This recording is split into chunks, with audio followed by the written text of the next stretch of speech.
Fantastic. Of course. All right, we welcome on assistant coach Nolan Smith. If you have a question for coach, please use the hand raise feature. And when you're not asking a question, we ask that you keep your line muted. Today we'll start with Brian Horace. Go ahead, Brian. Hey, Coach Nolan, how's it going? Doing good, Brian. How are you? Not too shabby, not too shabby. So with you guys having played 8 games in 22 days before this 2-week break, what did you learn about the team, and what does this 2-week break allow you guys to accomplish? Yeah, we learned a lot about our team. Obviously, there were some very good moments in these first 8 games. First thing for us is how competitive our team was in these games. We're very competitive and very together, especially on the defense and in the court. Defensively, our guys, they brought the energy and brought the fight every single night. So that was a big takeaway for us heading into everything. And then offensively, we feel like we're in a good place, but know that we can get into a much better place offensively. So using this time right now during exams to really focus on our offense and focus on scoring together more and movement and different things like that on the offense end of the court. So we've been using this time wisely. Thank you. Yes, sir. Steve Wiseman. Yeah, Nolan. Hey, I wanted to follow up on the thing about the offense, in particular, half-court offense. You said that maybe better passing. Is that kind of the area where you're looking at? I mean, obviously, the last thing we saw was the second half at Ohio State, which didn't leave anybody with a good taste in their mouth going into this break. Yep. No, absolutely. And that's really the game that we all sat down and watched together. And obviously, in the second half, we saw a lot of really the whole game. We saw a lot of things that we didn't like offensively, whether it was movement and just standing and watching each other with the ball, or whether it was missed kicks. There was a lot of missed kicks where obviously a lot of teams going into each game is going to say, hey, we have to make Duke make shots. But if we make the right kicks and our shots are wide open, we know that we have guys that should be shooting close to 40% from 3. But it has to be connected shots where it's a team shot, not individually. So just focus on that during this time has been a huge point of emphasis for our guys. Brandon Marks. Hey, Nolan. Yeah, I wanted to follow up on the 3-point shooting as well. That maybe is the only noticeable offensive weakness you guys have had so far. Is it a matter just of better spacing? Is it shot selection? And can you sort of walk us through the process of how you try and help the guys understand that and what is, maybe passing up a good shot for a great one? Yeah, absolutely. I think a lot of that's really a lot of film work, for me working with the guards, showing our guards how we can get better shots. And then when we are getting those shots, are we connected on them? A lot of that's communication. A lot of that's making the right plays, making the right pass, taking tough 2s or taking a wide open 3. Which one is the better shot? We feel like all of our guards can get their own shot, but is that the best shot? So just really focus on scoring together. Very often, Coach Shire and I, we try not to talk about our 2010 time and our playing days. We're retired now, but I actually mentioned that to them. I was like, in 2010, Shire, Samuel, and myself, we scored together, all 3 of us. One dribble penetration kick. We have a good core of guards that can be exactly like that, but they have to see that. They have to know that they need each other to score, and just going one-on-one is not going to get it versus a really good defensive team. And as we get to conference, we're going to play against a lot of really good defensive teams. They're going to scout us. They're going to know our faults. They're going to know how they can beat us, what they're going to try to do to beat us. But we can't beat ourselves. So if their teams are going to force us to kick, that should be something that we're really good at. So let's kick the ball. Thank you. Yes, sir. Connor O'Neill. Yeah, Nolan, I wanted to ask specifically about Trevor Keels. He had such a great debut and had some shining moments after that, but seemed like he was struggling a bit toward the end there. What's been the process like for him over the past week and in the next week to kind of get him back to where he needs to be? Yeah, I mean, definitely. And talking with Trevor and being in the gym a lot these last couple of days is really just getting back focused, knowing that now, he's the focal point of everyone's scout report up there with Paulo. So with that comes a lot of expectations, but also a lot of effort and hard work that you have to put in heading into each game and working harder to get your shots. And are you prepared for those shots when you're moving without the ball? You have to move more without the ball to get better shots for yourself. So just really showing him, like, look, it's a total different ball game than what it was coming into the season as to what it is now. is there a way you could say, like, was he almost a victim of his own success with such a great game in front of on a national stage like that? Yeah, I mean, in a way he was, because he came in and had an amazing coming out party, and then now you're the guy heading into each game that, like, we have to stop him. We have to stop him. So obviously Kentucky knew who he was, but not to that magnitude. Excuse me. Not to that magnitude. So now, for him, it's a different level of preparation that you have to have going into every single game. And he's ready for that. He's competitive enough for that. But now in this time period, we've like really honed in on, like, look, people are going to do this to you. You have to be ready. You have to move faster, and you have to get in a little bit better shape, to play at such a very high level. All right, we'll go to Jim Sumner. Hey, Nolan, good to see you again. I want to ask you about AJ. What does he have to do to become a regular part of the rotation? And with 3 non-conference games coming up next week, is that present a window for him to make a case for seeing the floor on a consistent basis? Yes, absolutely. AJ's been working really, really hard, and he just has to stay positive and stay locked in on task and trusting his work. He's been working hard, and he's had a great couple of days of practice here, and definitely in these next 3 games, we're going to look to throw him out there and use him and make sure he just continues to gain confidence on the court. And that's the biggest thing for him, is just gaining confidence.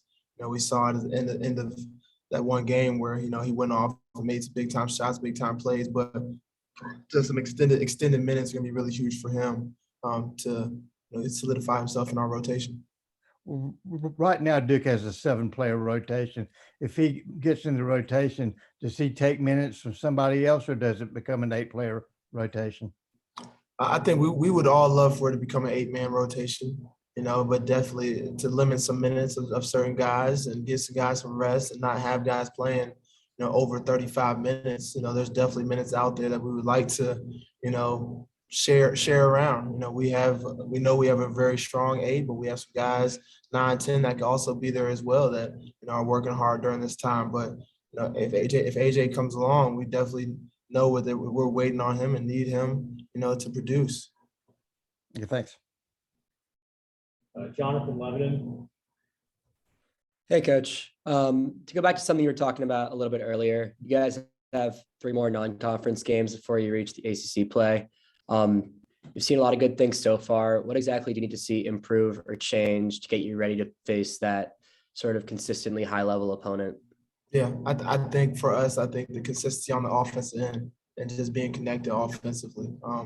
Defensively, like I said, we're very competitive on the defense end of the court. And we know when we need to get 3 stops in a row in a game that we can do that versus anybody. We're very versatile defensively, and we know that we can rebound and get stops and push offensively. But when we get down to the offensive end, are we going to score together? Are we going to, be able to make enough passes and be connected when teams don't allow us to score quick? Those are the things offense that getting into conference that we know we have to tighten up. David Thompson. Hey, Nolan. Just curious, kind of looking back at that second half at Ohio State, how much of that really was a wake-up call for this team, and in what way has this team kind of come together through that adversity? What was really the take home from that? Yeah, I think the take home was, being in our first true road game. I think our guys definitely relaxed. And they will say that there was a sense of, okay, we're coming off a big win. We handled that great because obviously we put together a good first half, but then the start of the second half, there was something there that was missing. So to come out and be able to put a team away, but do it together. You don't put a team away on the road by yourself. And when you end up trying to do it by yourself, you end up not scoring for a long period of time. So I think just staying connected on the road is it's going to be a big thing for us heading into our next true road game, which will be at Clemson. So just being able to fix that on the road will be key. All right, we'll go to Todd Gibson. Yeah, Nolan, what's this time like for the freshmen? They're going through exams, they're not playing games. Practice is probably a little sporadic because of exams. What is this time like for a freshman, and how are you guys adjusting to it? Yeah, this time for a freshman is very tiring, mentally, definitely more mentally than physically. But then when you factor in some hour workouts where they're coming in, and you can tell during this time that they're fatigued mentally. So we try not to give them too much new stuff because they're worried about their history exam or their Spanish exam, which Joey has tonight. I know he's studying for that, but it's definitely a challenging time for a freshman and for all of our guys, but definitely freshmen who coming off a COVID year where they were online, now they're back in classes. It's a very different time for them with these exams. So once they're done, it's definitely a huge sigh of relief on their faces and on their minds that they're ready to get back to basketball. Appreciate it. Thanks, Nolan. Yes, sir. Got time for a couple more. We'll go to Brian McLaughlin. Hey, Nolan. I have a question about Wendell. He seems to blend a little bit in the first half, still very productive, doesn't change his productivity. But in the second half, he seems a lot more assertive, more visually there. Is that part of the maturation process of him, or is that a strategic approach from you guys as a coaching staff? What is it that kind of brings him out in that second half and makes him seem to be so much more assertive? Yeah, I think right now that's all on him. I think that's kind of his way. It's kind of like comes into it like a boxer, just kind of filling out the fight, and then he kind of gets going once he knows the tempo, knows what he can get.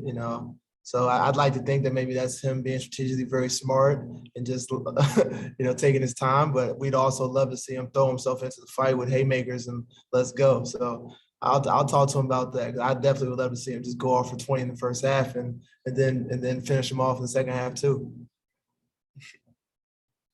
All right, we'll go back to Jonathan Lebanon. Hey, Coach. For you specifically, you've had about a month into this season in your new role. How has that been for you, and how do you feel differently about it now than maybe you did a month or 2 months ago? Oh man, I'm a little more tired now.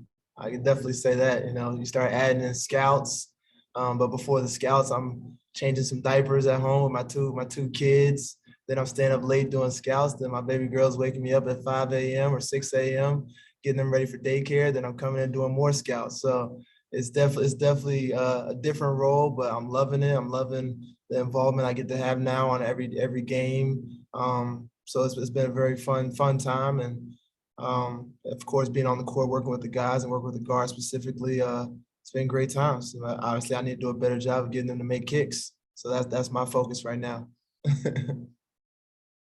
All right, we'll wrap it up with Brendan Marks.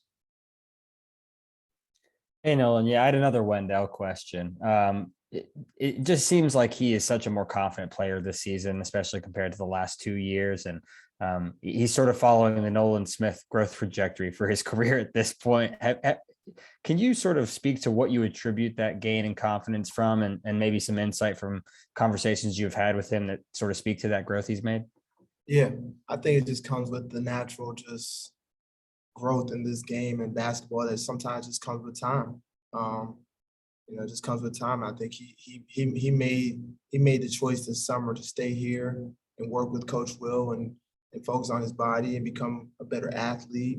He worked on his run, and sometimes people probably, oh, how do you work on your run? Well, he changed his gait, he started getting a longer gait to his run. And that was key. Now you see him making these athletic plays. His hang time is greater than it was last year. Last year, he'd go in there, make contact, and boom, he's on the ground. He's throwing up a bad shot. Now he's making contact, and he's able to float and still finish. So all that just started with the work that he put on his body this summer, and then just mentally. Now he's a junior. He's been through the ups and downs. He's been through the battles. He's been talked about. He's seen what people might be saying about him, but now he truly believes in himself. In his game, he knows what his game is. He knows what it takes, and he knows that he's our leader. And he's been the best captain and leader that we've had here in a long time. So I know he's really taken a big jump. So just excited to see the remainder of this season. He knows he needs to put his foot on the gas. And to Brian's question, he needs to do it earlier, and obviously we need him to set the tone in the first half and the second half. So he has a long way to go, but I mean, his growth has been simply amazing this year. Thank you. All right, that concludes our availability today. Coach, thank you for the time. Appreciate you all hopping on the call. Thank you. Thanks, Nolan. Thanks, Nolan. Thanks, Nolan. Thanks, Kyle. Appreciate you guys.